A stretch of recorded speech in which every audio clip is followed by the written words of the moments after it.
Rose Float is a joint effort between Cal Poly Pomona and Cal Poly San Luis Obispo to build one float for the Pasadena Tournament of Roses Parade. The Rose Parade is internationally televised every New Year's Day from Pasadena, California to roughly 100 million television viewers worldwide. Building a better mousetrap. A clever tribute to American know-how from Cal Poly University.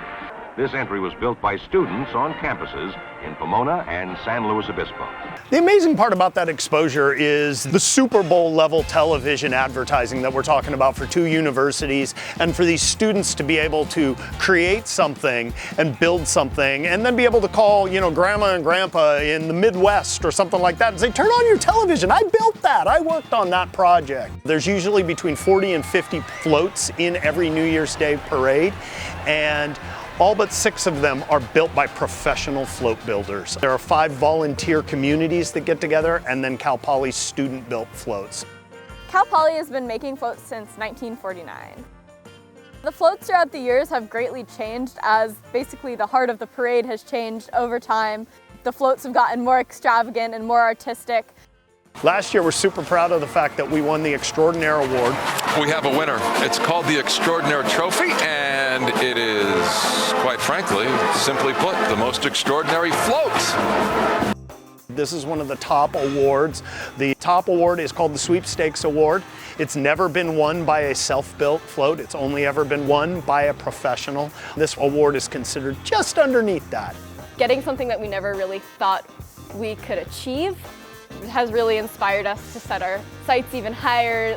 We started our concept contest in January, where we collected concepts from the community and our team. This year's concept is basically submarine discovery underwater. It's a lot of fun with different sea creatures and lots of fun underwater things. Cal Poly is kind of known for our more fun, cartoony floats, and so we're excited to play around with something a little bit more elegant this year. We took our general concept design and worked that into a scale drawing, and what that does is tells us where everything goes, how big it should be, and we can work back and forth so that we make sure everything will fit together nicely once we put the halves together and start building up. We have the submarine that's in the back of the rendering, and we're going to put that up 25, 30 feet in the air. And so that has to be able to move down so that the top of it is below 16.5 feet so that we don't hit things like bridges or traffic lights and whatnot. Walter Trigstad, this year's San Luis Obispo construction chair, is going to be the driver of this year's float. It's a little nerve-wracking, but it's going to be fun. I'm excited.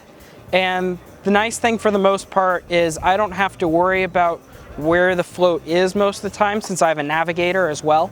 And so he does all the hand controls to tell me where to turn the wheel, how fast to move, which direction. By October 20th, our half of the float is put on a truck down to the Cal Poly Pomona campus, and our student team will travel every single weekend for the rest of the fall quarter to work on it down there as the two halves come together and we begin to complete this 55-foot masterpiece. Just before Christmas, we'll move the float from the Pomona campus to the city of Pasadena. Then we'll be back at 7 a.m. on December 26th to start the decorations, and now's when all the flowers start to come on, and it's the final push before the parade on New Year's Day.